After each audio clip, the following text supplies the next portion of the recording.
نحمده ونصلي ونسلم على رسوله الكريم ونشهد أن لا إله إلا الله وحده لا شريك له ونشهد أن سيدنا ومولانا وملجأنا ومأوانا محمدا عبده ورسوله أما بعد فأعوذ بالله من الشيطان الرجيم بسم الله الرحمن الرحيم لقد من الله على المؤمنين إذ بعث فيهم رسولا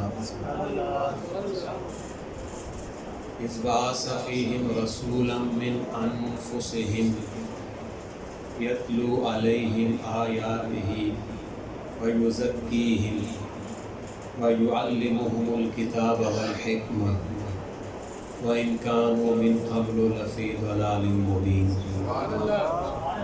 صدق الله مولانا العظيم وبلغنا رسوله النبي الكريم الأمين الرؤوف الرحيم ونحن على ذلك لمن الشاهدين والشاكرين. درود شریف پڑھیں تمام احباب. اللهم صل على سيدنا ونبينا ومولانا محمد وعلى آل سيدنا ونبينا ومولانا محمد وبارك وسلم وصل عليه الصلاة والسلام عليك يا سيدي يا رسول الله وعلى آلك وأصحابك يا سيدي يا حبيب الله.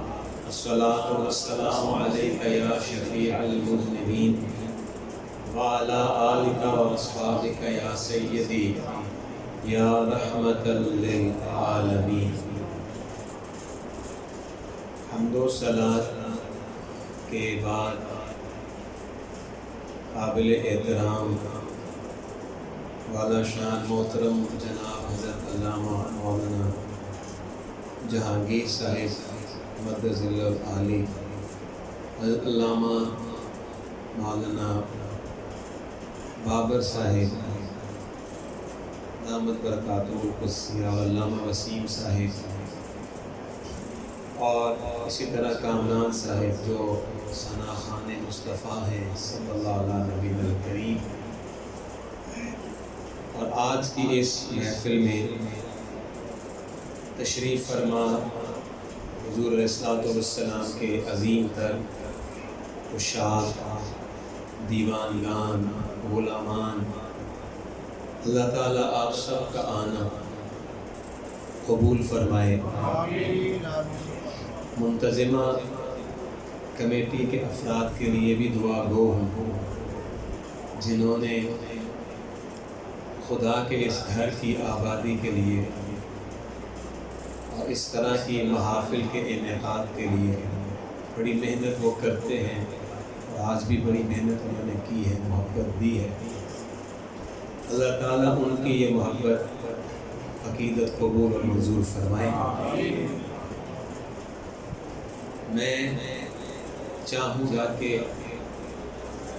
جتنی توجہ سے آپ مجھے سن رہے ہیں اس سے بھی زیادہ توجہ آپ کی چاہیے مجھے. اور میں روایتی قسم کا واعظ کرنا میرا شعار نہیں ہے. چند باتیں آپ کے گوش گزار کروں گا، اور انشاءاللہ مجھے امید ہے اللہ تعالیٰ ان باتوں کو اپنے فضل کے ساتھ آپ کی روحوں میں بھی اتارے گا اور میرے بھی دل میں اتارے گا. اللہ تعالیٰ نے ارشاد فرمایا کہ لَقَدْ مَنَّ اللَّهُ عَلَى الْمُؤْمِنِينَ. آیت میں نے متداول پڑھی ہے، مشہور آیت پڑھی ہے. میلاد شریف کے حوالے سے اکثر علماء کا خطاب آپ اس آیت کے حوالے سے سنتے رہتے ہیں، لیکن کامران صاحب باتیں الحمدللہ نئی ہوں گی انشاءاللہ، جدت آپ کو محسوس ہوگی۔ اللہ پاک فرماتا ہے لقد من اللہ، بے شک اللہ نے احسان فرمایا، علی المؤمنین، ایمان والوں پر احسان فرمایا، اذ بعث فیہم رسولا، جب اس نے ان کے اندر ایک بڑی شان والا رسول مبعوث کیا، بھیج دیا۔ یہ احسان فرمایا اللہ نے ایمان والوں پر۔ سوال یہ ہے، توجہ ہے نا میری طرف، سوال یہ ہے کہ نبی کریم رؤوف الرحیم صلی اللہ علیہ وآلہ وسلم کیا صرف ایمان والوں کے رسول بن کے آئے ہیں؟ آپ تو بدھ مت کے لیے بھی رسول بن کے آئے ہیں، ان کے بھی رسول ہیں، آپ ان کی طرف بھی آئے، جین مت جو مانتے ہیں آپ ان کی طرف بھی آئے، آپ تو بنی اسرائیل کی طرف بھی آئے ہیں، آپ تو قیامت تک جس مذہب کے جو پیروکار ہیں آپ کے، اللہ نے سب کے لیے رسول بنائے۔ کیا اللہ نے یہ نہیں فرمایا کہ قل یا ایھا الناس انی رسول اللہ الیکم جمیعا؟ اے رسول آپ اعلان کر دیں کہ اے انسانوں، میں تو تم سب کے لیے رسول بن کے آیا ہوں۔ تو جب رسول سارے انسانوں کے لیے ہے تو اللہ تعالیٰ نے یہ کیوں فرمایا کہ احسان میں نے مومنوں پہ ہی کیا ہے؟ رسول تو سارے انسانوں کے لیے ہے، جو گزر گئے ان کے لیے بھی ہیں، جو حال میں ہیں ان کے لیے بھی ہیں، جو مستقبل میں آئیں گے ان کے لیے بھی ہیں، مشرق والوں کے لیے ہیں، مغرب والوں کے لیے ہیں، شمال والوں کے لیے ہیں، جنوب والوں کے لیے ہیں۔ رسول تو سارے انسانوں کے لیے ہے۔ انی رسول اللہ الیکم جمیعا، میں تم سب کی طرف رسول بن کے آیا ہوں۔ یہ بھی قرآن ہے، لیکن پھر یہ کیوں فرمایا کہ احسان اے مومنوں تم ہی پہ کیا ہے؟ احسان مومنوں تم پہ کیا ہے۔ اب میں اس کا جواب بھی دے دوں لگا ہوں۔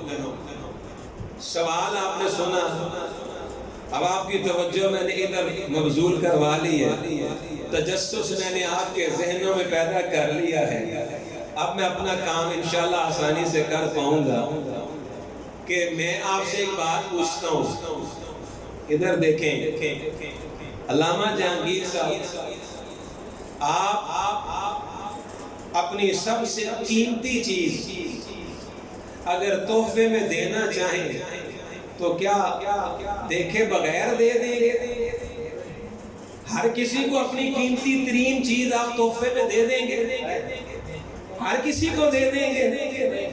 نہ آپ چہرہ دیکھیں گے، نہ آپ نظریہ دیکھیں گے، نہ آپ بندہ دیکھیں گے، اور آپ ایسے ہی دے دیں گے؟ تو آپ کہیں گے استاد جی ایسے تو میں نہیں دوں گا، میں بھی بندہ دیکھ کے تحفہ دوں گا، کہ جس طرح کا تحفہ ہے کہ اس کے لیے بندہ بھی میں ویسا ہی دیکھوں گا۔ اب آپ کو میں ادھر لے کے آ رہا ہوں کہ اللہ نے بھی کائنات کے اندر سب سے قیمتی نعمت، اس سے بڑی عظمت والی کوئی اور نعمت اس دنیا میں ہے ہی نہیں۔ تمام نعمتوں کی نعمت عظمیٰ، نعمت کبریٰ، وجہ تخلیق کائنات، سبب تخلیق کائنات، اتنا بڑا تحفہ اب اللہ نے دینا ہے تو کیا خدا ہر ایک کو دے دے گا؟ جیسا بڑا تحفہ ہے اس کے لیے پھر اللہ نے جن کو دینا ہے ان کا انتخاب بھی پھر اللہ نے کرنا ہے۔ اللہ نے ایمان والوں تمہیں چنا ہے اس تحفے کے لیے۔ اور میں ایک اور بات کروں گا، یہ جس کو تحفہ دیا جاتا ہے، تحفہ ہر ایک کو نہیں دیا جاتا ہے۔ مجلس میں 50 بندے بیٹھے ہو نا تو کوئی ایک ایسا دل کو بھا جاتا ہے کہ بندہ جاتے جاتے اس کو کوئی تحفہ دے جاتا ہے، اس کا مطلب ہے تحفہ اس کو دیا جاتا ہے جس سے محبت ہو، جس سے پیار ہو جائے۔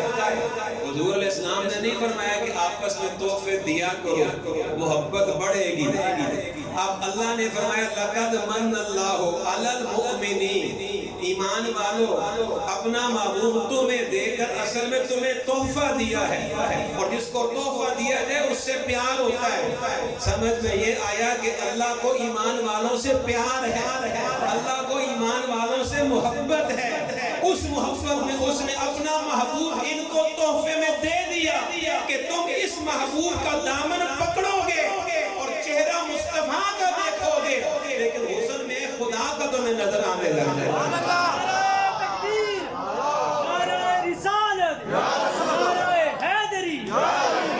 لقد من اللہ، اگر اس نے تحفہ دیا ہے ایمان والوں تمہیں تو اس کو تم سے محبت ہے، اس لیے تحفہ دیا ہے۔ اور پیارا جب کسی کو دیا جائے تو اس کے لیے یہ انتخاب پھر اچھا کیا جاتا ہے۔ واہ واہ واہ، ان ایمان والوں میں جن میں اللہ نے احسان فرمایا، ان ایمان والوں میں سب سے پہلے کون تھا؟ ان میں سب سے پہلے کون تھا؟ چلے وہی بات کہہ دیتا ہوں جو متفق علیہ ہے، مردوں میں سب سے پہلے ابو بکر آئے تھے، بچوں میں پہلے مولا علی المرتضیٰ آئے تھے، غلاموں میں زید بن حارثہ آئے تھے جی، اور خواتین میں خدیجہ آئی تھی۔ پھر جب قافلہ محبت آگے بڑھتا گیا، ایمان والوں کا جن پہ احسان ہوا تو پھر عمر بھی آ گئے، پھر عثمان بھی آ گئے، پھر جب قافلہ محبت آگے بڑھتا گیا ابو ذر بھی آتے گئے، بلال حبشی بھی آتے گئے، ابن مسعود بھی آتے گئے، ابن عباس بھی آتے گئے، وقت گزرتا گیا، صدیاں بیت رہی تھی، پھر زمانے نے کروٹ لی تو ان ایمان والوں کے قافلے میں جن پہ اللہ نے احسان کیا، لاہور میں داتا علی اجویری بھی آ گئے، اور ادھر جناب والا گولڑے کی زمین پہ میر علی شاہ گولڑی بھی آ گئے، اور بغداد کے اندر شیخ عبد القادر جیلانی بھی آ گئے۔ آسمان والے نے اعلان کیا کہ میں محمد تمہیں دے رہا ہوں۔ محمد عربی کی عظمت اگر دیکھنی ہو تو محمد عربی نے اپنی نگاہ سے جن کو بنایا ہے تم ان کو دیکھ لینا، میرے محبوب کی عظمت کا تمہیں خود ہی پتہ چل جائے گا۔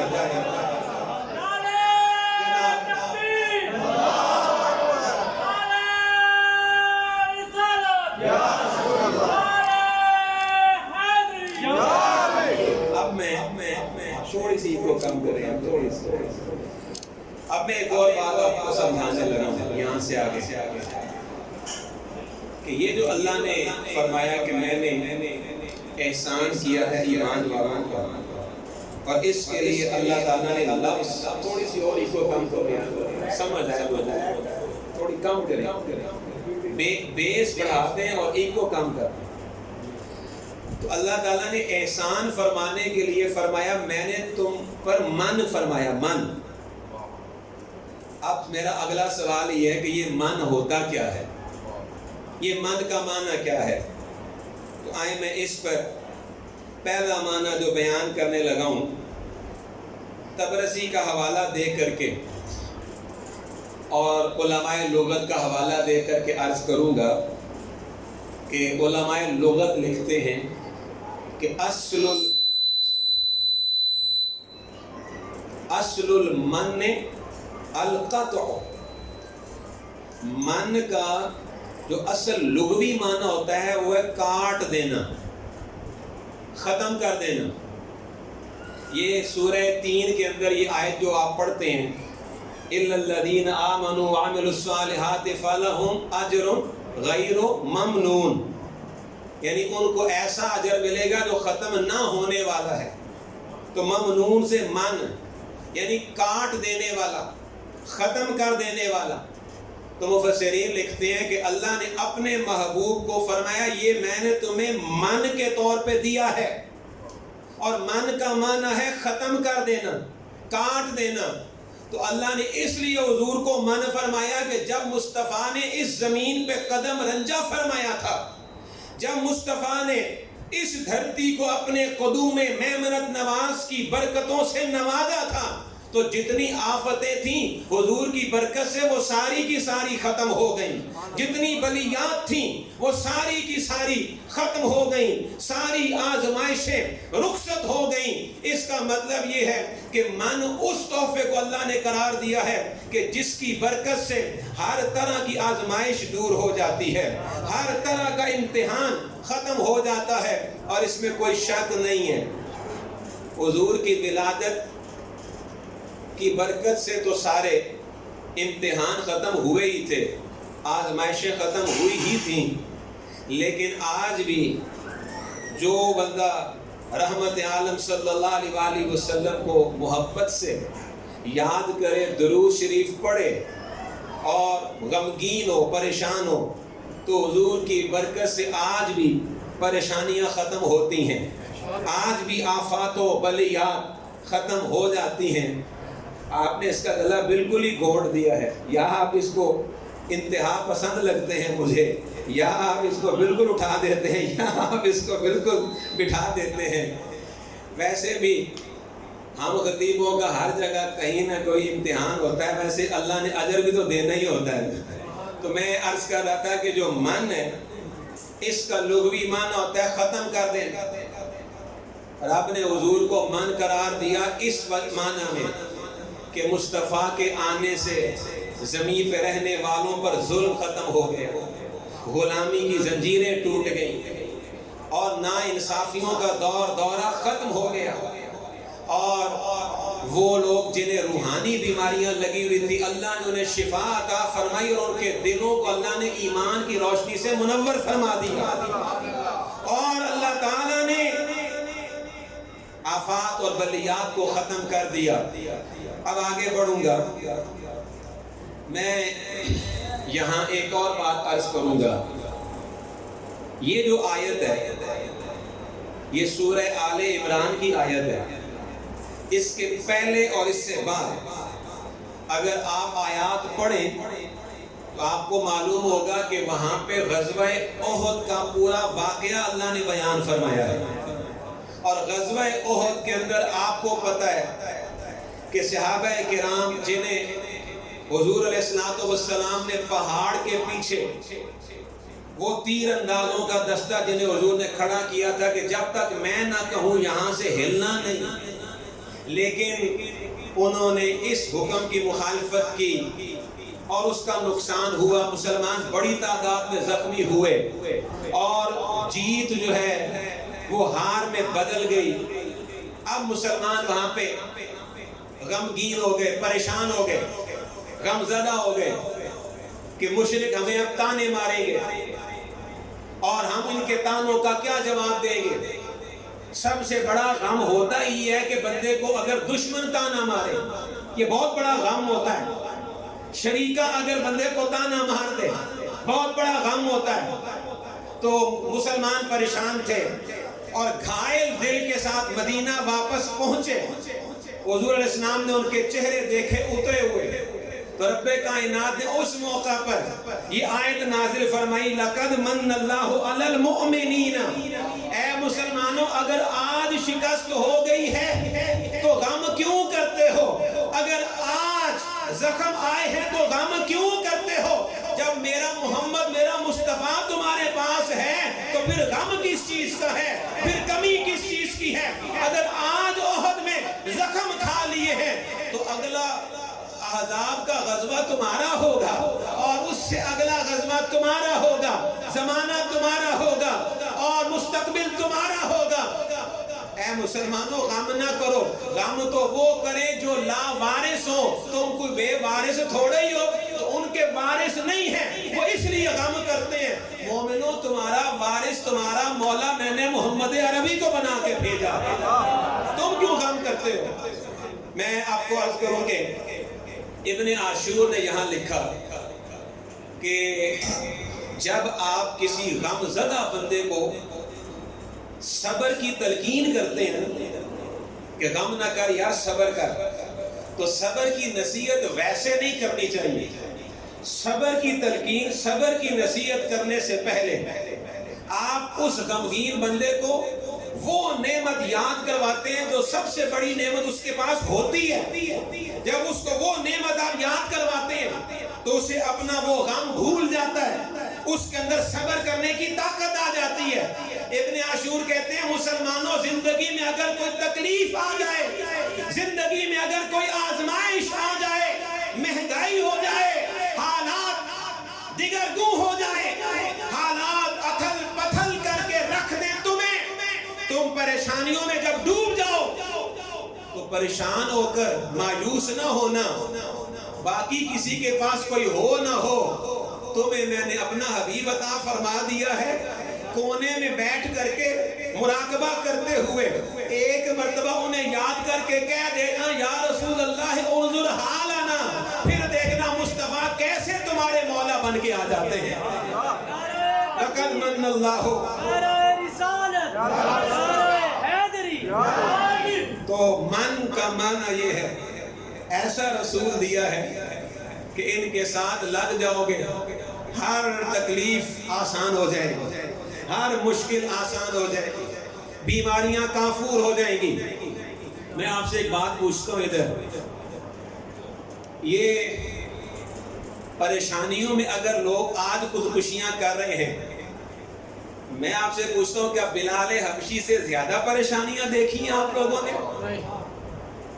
کہ جن کے کرتا اتار کر کے امیہ بن خلف پورا دن تپتی ریت پہ لٹا دیتا اور پھر کوڑا لے کر کے مارنا شروع کرتا اور ہر دفعہ مارتے ہوئے ایک ہی بات کہتا کہ بس اتنا کہہ دے کہ محمد عربی سچے نہیں ہیں، بس اتنا کہہ دے، انہیں چھوڑنے کا اعلان کر دے.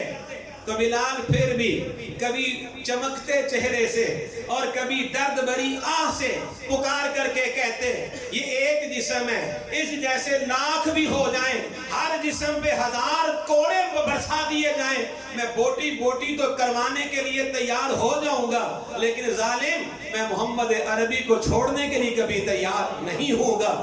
آپ مجھے بتائیں کیا وہ امیہ بن خلف اس کے جب یاروں نے گھیرا تو ایک دن وہ اپنے یاروں کے سامنے کہنے لگا کہ مجھے سمجھ نہیں آتی کہ یہ بلال اس کے اندر اتنی طاقت کہاں سے آ گئی ہے کہ میں سارا دن اس کو مارتا ہوں، تپتی ریت پہ لٹا کے رکھتا ہوں. آج 6 کے 7واں دن ہو گیا ہے لیکن اس کی چمڑی اتنی سخت ہے، یہ ٹس سے مس نہیں ہوتا. میں بعض اوقات مار کے تھک جاتا ہوں لیکن اس کو کوئی فرق نہیں پڑتا. اس کے اندر ہمت کہاں سے آئی ہے؟ اور ابو جہل کہتا کہ مجھے سمجھ نہیں آتی عمار بن یاسر کے اندر ہمت کہاں سے آئی ہے، اور اس کی والدہ سمیہ کے اندر ہمت کہاں سے آئی ہے، اس کے باپ یاسر کے اندر ہمت کہاں سے آئی ہے.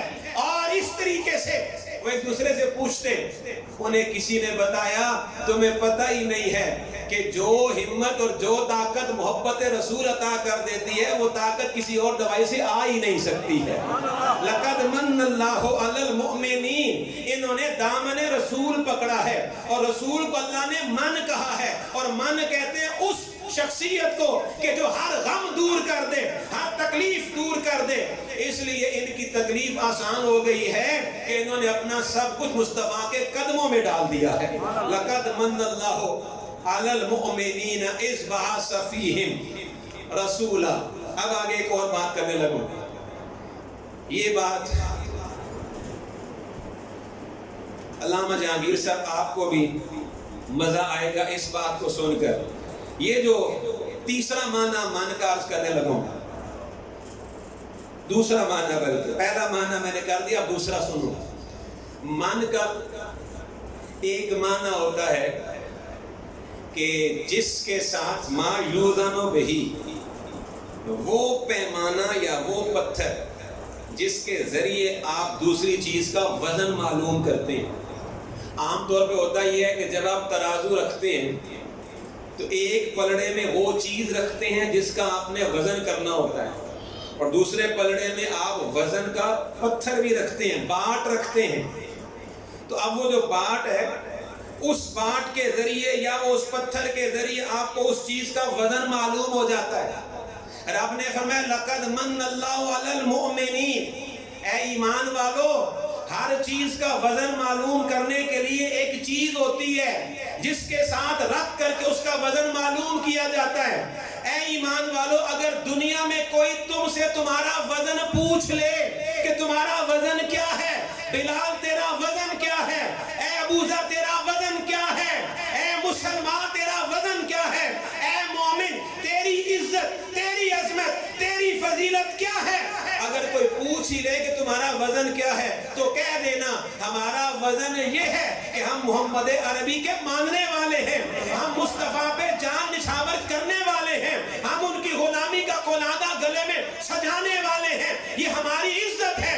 اور زمانے نے دیکھا جنہیں کل کوئی پوچھتا نہ تھا وہ حضور کے قدموں میں گرے، حضور نے فرمایا کل کوئی نہیں پوچھتا تھا، لیکن صحابہ سنو، قیامت تک اب لوگ تمہاری مثالیں دیا کریں گے، قیامت تک تم نمونہ بنو گے۔ اصحابی کن نجوم بأیہم اقتدیتم اہتدیتم، پہلے یہ اور تھے، جب سے میرے ہاتھ میں ہاتھ دیا ہے اللہ نے ان کو ستاروں سے زیادہ روشن فرما دیا ہے۔ لَقَدْ مَنَّ اللَّهُ عَلَى الْمُؤْمِنِينَ، من وہ ہے جس کے ساتھ وزن معلوم کیا جائے۔ تو ایمان والو، اپنا وزن حضور کے ذریعے معلوم کرو۔ اس کا ایک معنی یہ بھی ہے کہ مسلمان کو کبھی اپنی عزت خود نہیں کم کرنی چاہیے۔ اللہ نے اگر آپ کو اتنا وزن دیا ہے، اتنی عزت دی ہے، تو اپنی عزت کی قدر کریں۔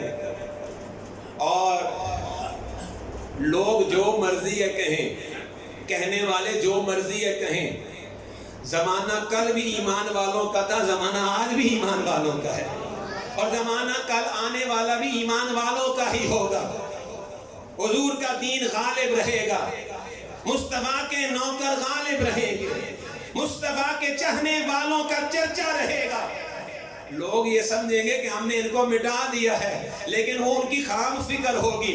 مجھے بتاؤ، کربلا میں بھی تو مارنے والوں نے یہی سوچا تھا نا کہ ہم نے مٹا دیا ہے 72 کو، لیکن 72 آج زندہ ہیں، مارنے والے کہاں ہیں؟ اس کا مطلب یہ ہے کہ وزن سارا مصطفیٰ کے ساتھ ہے، وزن سارا حضور کے ساتھ ہے۔ لَقَدْ مَنَّ اللَّهُ عَلَى الْمُؤْمِنِينَ۔ اچھا، ایک اور بات بتاؤں گا، یہ جو وزن کا پتھر ترازو کے ایک پلڑے میں رکھتے ہیں، اس کے ساتھ آپ چیزوں کا وزن تو کر لیتے ہیں، لیکن اس کا وزن کرنے کے لیے کیا ہوگا؟ اس کا مطلب ہے جو وزن کا آلہ ہے اس کا وزن کرنے کے لیے آپ کے پاس کوئی راستہ نہیں ہے۔ رب نے فرمایا لَقَدْ مَنَّ اللَّهُ عَلَى الْمُؤْمِنِينَ، یہ جو محبوب تمہیں دے رہا ہوں یہ تمہیں وزن دے رہا ہے، تمہارا ان کے ذریعے وزن بن جائے گا، تم ان کے ذریعے بڑے ہو جاؤ گے، تم ان کی نسبت سے عظمت والے بن جاؤ گے۔ لیکن یاد رکھو، میرے مصطفیٰ کا اگر وزن کرنے کی کوشش کرو گے تو آج تک کوئی پیمانہ ایسا بنا ہی نہیں ہے، عقل مصطفیٰ کی عظمت ماپ نہیں سکتی ہے، کوئی پیمانہ مصطفیٰ کی فضیلت کو تول نہیں سکتا ہے۔ مصطفیٰ بھی بے مثال ہے، مصطفیٰ کا خدا بھی بے مثال ہے۔ لَقَدْ مَنَّ اللَّهُ عَلَى الْمُؤْمِنِينَ،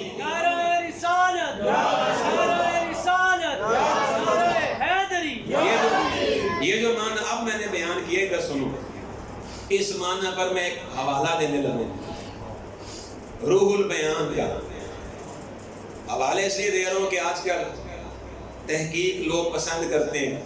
ہم الحمدللہ اس دور میں بھی حوالوں سے گفتگو کیا کرتے تھے، آپ میں سے اکثر لوگ ہمیں جانتے ہیں، ہماری اس عمر سے بھی ہم سے واقف ہیں۔ جب تازی ہماری داڑیاں نکلی تھی تو ہم ان مسجدوں میں لیاقت صاحب کے دور میں دورہ تفسیر بھی پڑھاتے رہے، تقریریں کرتے رہے، ہم حوالے اس وقت بھی دیا کرتے تھے، الحمدللہ پڑھنے والے ہیں۔ سنو، میں نے کہا من کا ایک معنی یہ بھی ہے کہ اس کے وزن کا کوئی اور تمہیں ملے نہ، اس کے وزن کا کوئی اور تمہیں نہ ملے، اس کی برابری کا تمہیں کوئی اور نہ ملے، وہ من ہے۔ اس میں کیا شک ہے کہ مصطفیٰ کی برابری کوئی کر ہی نہیں سکتا ہے، مصطفیٰ کا وزن والا تو کوئی مصطفیٰ کے وزن کے برابر کس کا وزن ہوگا؟ آؤ میں اس پر ایک حوالہ دینے لگوں. جس وقت حضور علیہ السلام کا نکاح پڑھایا نا حضرت ابو طالب نے، مزہ نہیں آیا آپ کو بھی سننا ذرا؟ حضرت ابو طالب نے جس وقت حضور علیہ السلام کا نکاح پڑھایا اس وقت جو حضرت ابو طالب نے خطبہ دیا تھا، ویسے لگے ہاتھوں میں آپ سے ایک سوال نہ پوچھ لوں کہ آپ اگر اپنے بھائی یا بیٹے یا بیٹی یا بہن کا نکاح پڑھانا چاہیں تو آپ چن کے مولانا کا انتخاب کرتے ہیں، جناب تقوی والا بھی ہو، ولی اللہ بھی ہو، باعمل بھی ہو، پیر صاحب بھی ہو، نیک بندہ نکاح پڑھائے. نکاح روز روز تو تھوڑی پڑھائے جاتے ہیں. میرے بچے کا نکاح نیک بندہ پڑھائے، متقی عالم دین، برکت ہوگی. اگر آپ پڑھائیں تو چن کے نکاح خان لے کے آتے ہیں، تو خدا نے اپنے محمد کا نکاح خان،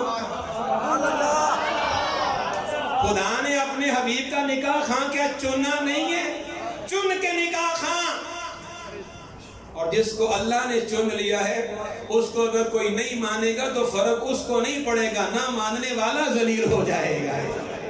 جناب بندہ اب سنو ادھر، میں ویسے ایک بات عرض کرنے لگا ہوں، خطبہ میں آپ کو سناؤں گا. جہانگیر صاحب میں ایک بات عرض کرنے لگا ہوں کہ موسیٰ علیہ السلام جب تابوت میں بند ان کی والدہ نے انہیں دریا پہ ڈال دیا تھا، اور وہ نہر جو تھی دریا سے نکل کر فرعون کے گھر میں جا رہی تھی، اور اس نہر کے ذریعے آپ فرعون کے گھر پہنچ گئے. بہن پیچھے پیچھے بہن بھی چلی گئی کہ پتہ کر لوں گیا تابوت گیا کہاں پہ ہے. جس وقت فرعون کی بیوی حضرت آسیہ جو کہ وہ ایمان لا چکی تھی، انہوں نے دیکھا، ہم نے کہا کہ اپنے خامن کو کہ کیوں نہ ہم اس کو بیٹا بنا لیں، اس کی وجہ سے مجھے اس کا چہرہ بتا رہا ہے، ہمیں بڑی برکت ملے گی. اگر موسیٰ کی اتنی برکتیں ہیں تو موسیٰ کے امام کی برکتوں کا کیا کہنا ہے؟ جناب انہوں نے کہا خامن مان گیا. ویسے آپ ایک بات بتاؤں، پہلے فرعون نے خود اعلان کیا ہوا تھا کہ بنی اسرائیل کے اندر جتنے بچے پیدا ہوں بچیاں زندہ چھوڑ دو، بچے ذبح کر دو، مار دو. لیکن اللہ نے فرمایا جس موسیٰ سے ڈر کے اے فرعون تو نے اعلان کیا ہے بچے مار دو، وہ موسیٰ میں تیرے گھر میں ہی پالوں گا، تجھے میں اپنی قدرت دکھاؤں گا، تجھے میں بتاؤں گا کہ تقدیر اللہ کی غالب ہے اور بندوں کی تدبیر مغلوب ہے.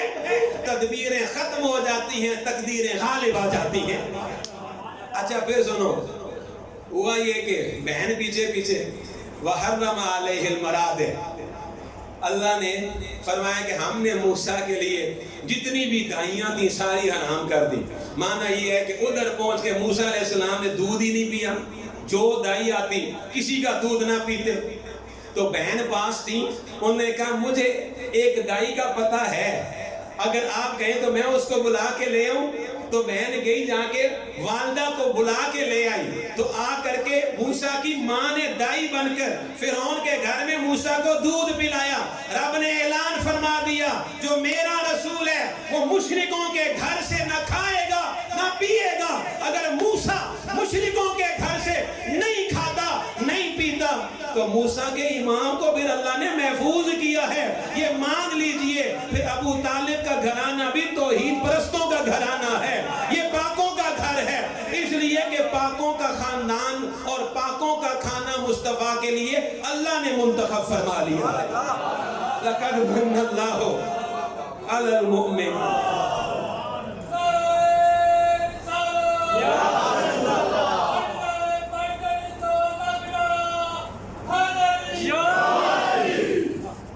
مجمع ہوڑ میرے قابو آئے. محبت کی باتیں کر رہا ہوں، محبت کی، لیکن اس کا یہ مطلب ہی نہ سمجھیے کہ ہم فتویٰ کی دنیا سے آشنا نہیں ہیں، ہم تحقیق کی دنیا سے آشنا نہیں ہیں. آپ سنو، میں بتا رہا تھا کہ جو میں نے معنی بیان کیا اس کی دلیل کے لیے ایک حوالہ دے رہا تھا کہ جب نکاح پڑھایا نا حضرت ابو طالب نے، تو حضرت ابو طالب نے خطبہ یہ دیا الحمدللہ الذی جعلنا من ذریۃ ابراہیم،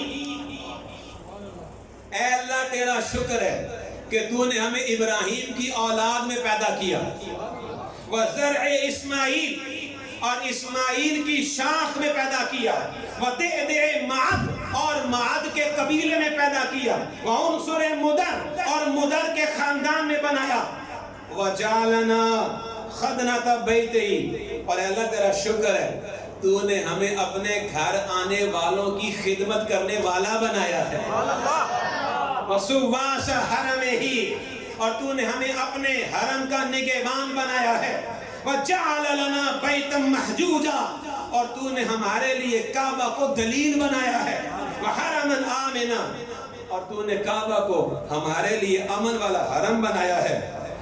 یہ ساری باتیں کرنے کے بعد انہوں نے کہا سُمَّ، یہ باتیں کرنے کے بعد انہوں نے کہا سُمَّ، اے خدیجہ کے گھر والوں اب سنو، تم نے خدیجہ کے فضائل بیان کیے، ورقہ بن نوفل تم نے اپنے گھر کی عورت کے فضائل بتائے، اب ہم اپنے دولہا کے فضائل ہم تمہیں بتائیں گے، ہمارا دولہا کتنا عظیم ہے، ہمارا دولہا کتنی شان والا ہے، اب ہم بتائیں گے۔ ویسے آپ کو ایک بات بتاؤں کہ جب ورقہ بن نوفل نے خطبہ دیا تھا نا تو حضرت خدیجہ کی شان انہوں نے بیان کی تھی، اور ادھر حضور علیہ السلام کی شان ابو طالب نے بیان فرمائی، اور حضور بھی ہر کسی کے احسان کا بدلہ تو دیتے ہیں نا۔ حضور کے نکاح کا خطبہ ابو طالب نے پڑھا، اور پھر ابو طالب کے بیٹے علی کے نکاح کا خطبہ مصطفیٰ نے پڑھا تھا، ابو طالب کے بیٹے علی کے نکاح کا خطبہ مصطفیٰ نے پڑھا، اور ایک نہیں دو خطبے حضور نے پڑھے تھے، دو خطبے۔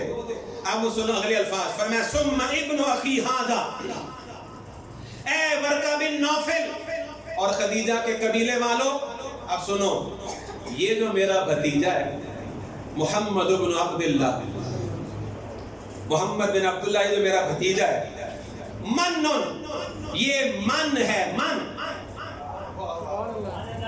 اس نکاح کے خطبے میں انہوں نے کہا آج ہی آپ روح البیان پڑھیں، اس آیت کے ضمن میں پڑھیں، انہوں نے کہا میرا یہ بھتیجا من ہے، لا یوزن بہ فتم من قریش الا رجح بہ۔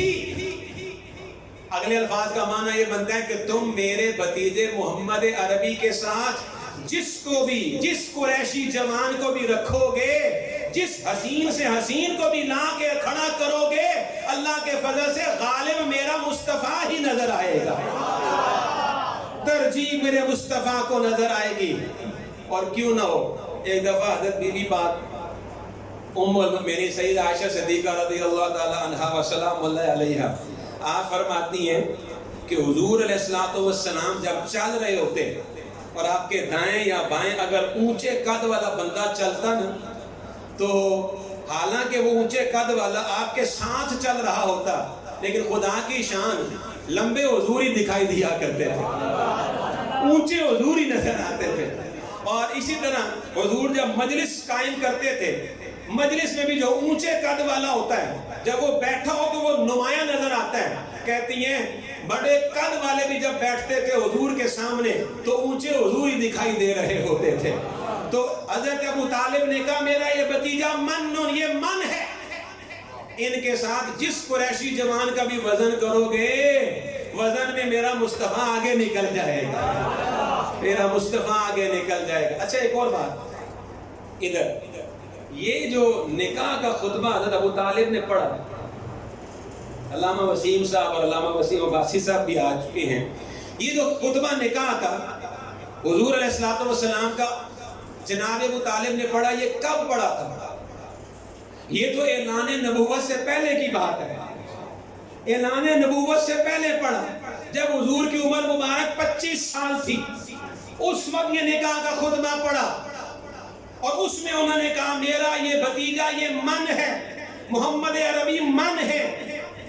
اور سورہ آل عمران یہ آیت یہ نازل کب ہوئی ہے؟ یہ تو ہجرت کے بعد مدنی زندگی میں دو ہجری کے بھی بعد نازل ہو رہی ہے یا 2 ہجری کے اختتام پہ نازل ہو رہی ہے، تو اتنے سال بیچ میں گزر گئے، ان سالوں سے پہلے میرا سوال یہ ہے، وہ لفظ جو ابو طالب نے حضور کی نعت میں پڑھا، میرا یہ بھتیجا من ہے، اللہ نے فرمایا ابو طالب تیرا یہ من کہنا میرے محبوب کو اتنا اچھا لگا ہے، اب میں یہ لفظ قرآن کا حصہ بنا دوں گا، لَقَدْ مَنَّ اللَّهُ عَلَى الْمُؤْمِنِينَ۔ تو اگر خدا کو ابو طالب کی نعت اچھی لگی ہے تو خدا کے بندو تمہیں ابو طالب سے کیا ویر ہو گیا ہے، تمہیں ان سے کیا دشمنی ہو گئی ہے؟ یاد رکھو محبت کا یہ اصول ہوتا ہے کہ محبوب سے بھی محبت کرو اور محبوب کے محبوبوں سے بھی محبت کیا کرو، یہ محبت کا اصول ہے۔ لَقَدْ مَنَّ اللَّهُ عَلَى الْمُؤْمِنِينَ إِذْ بَعَثَ فِيهِمْ رَسُولًا، اور یہ جو رسول دیا ہے فرمایا کہ یہ رسول، اچھا یہ عربی گرامر تھوڑی سی بتاؤں گا، زیادہ مشکل نہیں کروں گا، آسان کر دوں گا۔ رسولاً یہ 2 زبریں اس کے اوپر، جس کو ہم تنوین کہتے ہیں، اس تنوین کی عربی گرامر میں 5 قسمیں ہیں۔ ایک قسم ہے تنوین شان اور عظمت، تنوین شان، تنوین عظمت، معنی یہ کہ جس لفظ کے آخر میں 2 زبر 2 زیر 2 پیش آ جائے تو اس کا معنی یہ ہوتا ہے کہ وہ شے بڑی عظمت والی ہے۔ تو اللہ نے فرمایا رسولاً، جو رسول تمہیں دیا ہے من کے طور پہ یہ بہت عظمت والا رسول دیا ہے، بہت بڑی شان والا رسول دیا ہے۔ اب حضور کی عظمتیں، مصطفیٰ کی شانیں اگر آپ نے دیکھنی ہو تو میں آپ کو کیا حوالے دوں؟ ایک حوالہ دوں گا۔ ایک دفعہ رحمت عالم صلی اللہ علیہ وآلہ وسلم نے جبریل امی سے پوچھا، اے جبریل یہ بتاؤ تمہاری عمر کتنی ہے؟ تمہاری عمر کتنی ہے؟ وہ کہنے لگے یا رسول اللہ میں نے آج تک اپنی عمر کے سال گنے نہیں ہیں، مجھے عمر کا اندازہ نہیں ہے، لیکن اتنا میں ضرور جانتا ہوں کہ جس وقت 7ویں حجاب کے اوپر ایک ستارہ 70,000 سال کے بعد ایک دفعہ چمکتا ہے، تو یا رسول اللہ اس ستارے کو میں جبریل نے 70,000 مرتبہ دیکھا ہے۔ اس حجاب عظمت ہے 7واں حجاب، وہاں پہ وہ ستارہ طلوع ہوتا تھا ہر 70,000 سال کے بعد ایک مرتبہ۔ یا رسول اللہ میں نے اسے 70,000 مرتبہ دیکھا ہے، اب آپ میری عمر خود معلوم کر لیں، 70,000 کو 70,000 سے ضرب دے لیں، پتہ چل جائے گا جبریل کی عمر کتنی ہے۔ تو مصطفیٰ کریم نے فرمایا چھوڑ ضربیں دینے کو جبریل، تمہیں پتہ ہے وہ ستارہ کون ہے؟ وہ ستارہ کون ہے جسے تم 70,000 سال کے بعد دیکھتے تھے اور 70,000 مرتبہ تم نے دیکھا ہے؟ کہنے لگے یا رسول اللہ میں نہیں جانتا۔ حضور نے فرمایا وہ ستارہ میں محمد عربی ہوں جو اس حجاب عظمت پہ طلوع ہوتا تھا۔ یہ ہے شان، یہ ہے عظمت، ابھی پیدا نہیں ہوئے تو چرچا کہاں نہیں ہوا، آسمانوں میں ان کا چرچا، عرش پہ ان کا چرچا، لوح و کرسی ان کو پہچانتے ہیں اور زمین والے ان کو جانتے ہیں، تمام پیغمبر ان کا ذکر کرتے رہے، سارے آسمانی صحیفے ان کی منادی کرتے رہے، سارے انسان ان کا انتظار کرتے رہے۔ یہ عظمت والا، یہ شان والا رسول ہے۔ ہر امت نے عظمت اور شان کی ایک اور بات سنو۔ ایک دفعہ موسیٰ علیہ السلام نے عرض کی تھی مولا وہ جو آخری امت ہے، اللہ وہ جو آخری امت ہے کہ جو نیکی کا ارادہ کریں گے تو ان کا نیکی کا اجر لکھ دیا جائے گا، اور اگر نیکی کر لیں گے تو ان کا اجر 10 گنا زیادہ لکھا جائے گا، اور اگر وہ برائی کا ارادہ کریں گے تو برائی لکھی نہیں جائے گی، اور اگر ارادہ بدل دیں گے تو مٹا دی جائے گی، اور اگر کریں گے تو صرف 1 لکھی جائے گی۔ اے مولا یہ اتنی پیاری امت، یہ مجھے عطا فرما دے، مجھ موسیٰ کو یہ امت دے دے۔ رب نے فرمایا موسیٰ اب فیصلے ہو چکے ہیں، تقسیم ہو چکی ہے، اس امت کا انتخاب ہو چکا ہے، یہ امت کس کو دینی ہے؟ تو اس وقت پھر عرض کی مولا اگر یہ امت مجھے نہیں دیتا تو اے اللہ میری خواہش پوری کر دے، پھر مجھے محمد عربی کا امتی ہی بنا دے۔ یہ ہے حضور کی شان۔ حضرت عیسیٰ علیہ السلام نے اپنے حواریوں کے سامنے کہا تھا کہ وہ آخری پیغمبر، اگر میں ان کی زندگی میں موجود ہوا تو میں ان کے نالین پاک کے تسمے باندھنا اپنی سعادت سمجھوں گا۔ یہ عظمت ہے میرے مصطفیٰ کی۔ رسول تمہیں عظمت والا رسول دیا ہے، شان والا رسول دیا ہے۔ آؤ میں اب تھوڑا ایک اور بات کروں گا۔ ڈاکٹر ایچ.آر. گب وہ جگہ لکھتا ہے کہ دنیا اگر محمد عربی کا کوئی اور کارنامہ نہ بھی مانے، پوری دنیا اگر مصطفیٰ کریم کا کوئی اور کارنامہ نہ بھی تسلیم کرے، نہ بھی مانے، تو کیا ان کا یہ کارنامہ کوئی کم ہے کہ انہوں نے انسانوں سے، زمین پہ بسنے والوں سے وہ خدا منوا لیا جو نظر ہی نہیں آتا ہے، اور ایسے منوایا ہے جیسے دیکھا ہوا خدا ہوتا ہے۔ کیا یہ ان کی کم عظمت ہے؟ مجھے عبداللہ بن رواحہ کے وہ اشعار یاد آ گئے۔ انہوں نے کہا تھا کہ اے رسول، جس کا مفہوم یہ بنتا ہے، یا رسول اللہ لو لم تکن فیہ بینۃ لکان منظرہ ینبیک بالخبر۔ یا رسول اللہ اگر آپ کوئی اور معجزہ دنیا میں نہ بھی دکھاتے، آپ کا چہرہ ہی معجزے کے طور پہ کافی تھا، اس لیے کہ جس نے اس چہرے کو دیکھا ہے خدا نے اسی کو توحید کا جلوہ دکھا دیا ہے۔ رسول، عظمت والا رسول، شان والا رسول تمہیں دیا ہے، اور اتنی شان والا رسول اگر اللہ نے ہمیں دیا ہے تو بڑی بڑی نعمتیں ملتی ہیں تو ہم شکر ادا کرتے ہیں۔ تو اتنی شان والا رسول ملے، ہم شکر کیوں نہ پڑھیں؟ ہم شکر کیوں نہ کریں؟ ہماری تو ساری زندگی سجدہ شکر میں گزر جائے پھر بھی شکر ادا نہیں ہوتا ہے۔ جس رسول کا امتی ہونے کی خواہش نبیوں نے کی ہے، اللہ نے ہمیں ویسے ہی اس کا امتی بنا دیا ہے۔ یہ کتنا بڑا انعام ہے۔ آگے فرمایا رسول من انفسہم، بس آخری باتیں میری گفتگو کی۔ فرمایا کہ جو رسول تمہیں دیا ہے نا، یہ تم ہی میں سے ہیں، لیکن تم جیسے نہیں ہیں۔ تم ہی میں سے ہیں لیکن تم جیسے نہیں ہیں۔ ایک دفعہ صحابہ کرام نے، کچھ صحابہ کرام کو حضور نے دیکھا، ان کا چہرہ جو تھا نا بھوک سے، کمزوری سے پیلا ہو چکا تھا، ہڈیاں نکلی ہوئی۔ حضور علیہ السلام نے فرمایا تمہیں کیا ہوا؟ ما شانکم، ہوا کیا تم لوگوں؟ کمزور ہو گئے ہو، کیا کرتے ہو؟ ان تینوں نے کہا یا رسول اللہ ہم لگاتار روزے رکھتے ہیں، صوم وصال۔ صوم وصال کا مطلب یہ ہوتا ہے کہ افطار بھی نہ کرنا، ایک سحری سے دوسری سحری، ہم لگاتار روزے رکھتے ہیں۔ حضور نے پوچھا کیوں رکھتے ہو؟ تمہیں کس نے اجازت دی ہے؟ تمہیں کس نے کہا ہے؟ انہوں نے کہنے لگے یا رسول اللہ ہم نے آپ کو دیکھا ہے آپ مسلسل روزے سے رہتے ہیں۔ تو حضور نے فرمایا ایکم مثلی، مجھے دے کے رکھ لیا، تم میں سے کون ہے میری مثل؟ تم میں سے کون ہے میری طرح؟ انی اسقی و اطعم، مجھے تو اللہ کھلاتا بھی ہے، پلا بھی دیتا ہے۔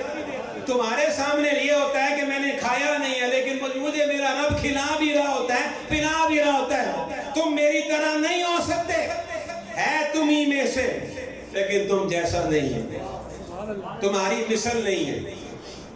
اور ادھر ایک معنی تو میں نے یہ جو مشہور معنی کیا نا اس کا، انفسہم، تم ہی میں سے۔ ایک اور معنی حضرت بی بی پاک فاطمہ الزہرا سلام اللہ علیہا فرماتی ہیں، اور عائشہ صدیقہ بھی فرماتی ہیں کہ حضور علیہ السلام نے ایک دفعہ یہ آیت ہمارے سامنے جب پڑھی نا تو اس طرح پڑھی، رسولا من انفسہم۔ حضور نے انفسہم نہیں پڑھا، اس دن پڑھا انفسہم۔ میرے مصطفیٰ کو اللہ نے اختیار دے کے بھیجا تھا، محبوبہ جو تو پڑھے گا اسی کو قرآن بنا دوں گا، جس طرح پڑھے گا۔ اچھا، حضرت بی بی پاک فرماتی ہے میں نے پوچھا یا رسول اللہ آج آپ نے اس کو انفسہم کیوں پڑھا؟ تو حضور نے فرمایا انفسہم اس لیے پڑھا کہ انفس نفیس سے ہے، اور نفیس کا معنی ہوتا ہے پاک، صاف ستھرا، پاکیزہ۔ تو رب نے مجھے جتنے دنیا میں خاندان ہیں ان میں جو سب سے پاکیزہ خاندان تھا اللہ نے مجھے ان میں پیدا فرما دیا۔ من انفسہم، رسول جو تمہیں دیا ہے یہ پاکوں میں سے ہو کے آیا ہے۔ اسی لیے حضور نے فرمایا تھا کہ میرے شجرے میں آنے والی ہر خاتون بھی پاک ہے، ہر مرد بھی پاک ہے۔ پاک پشتوں سے میں پاک رحموں میں منتقل ہوتا رہا، اور پھر میں وہاں سے ہوتا ہوا اپنے بابا عبداللہ کی پشت میں آیا، وہاں سے میں اپنی ماما اپنے والدہ سیدہ آمنہ کے رحم میں آ گیا، اور پھر میں دنیا میں آیا۔ اب میں آپ سے ایک بات پوچھنے لگا ہوں، حضور آئے پاکوں کی پشتوں سے اور پاکوں کے رحموں سے ہوتے ہوئے، تو کیا خیال ہے خود آئے ہیں پاکوں کی پشتوں اور پاکوں کے رحموں سے ہوتے ہوئے، تو ان کو پاک کرنے والی نسبت کیا تھی؟ اللہ نے ہمیں نسبت جس نے ان سب کو پاک کیا تھا وہ میرے مصطفیٰ کا نور تھا۔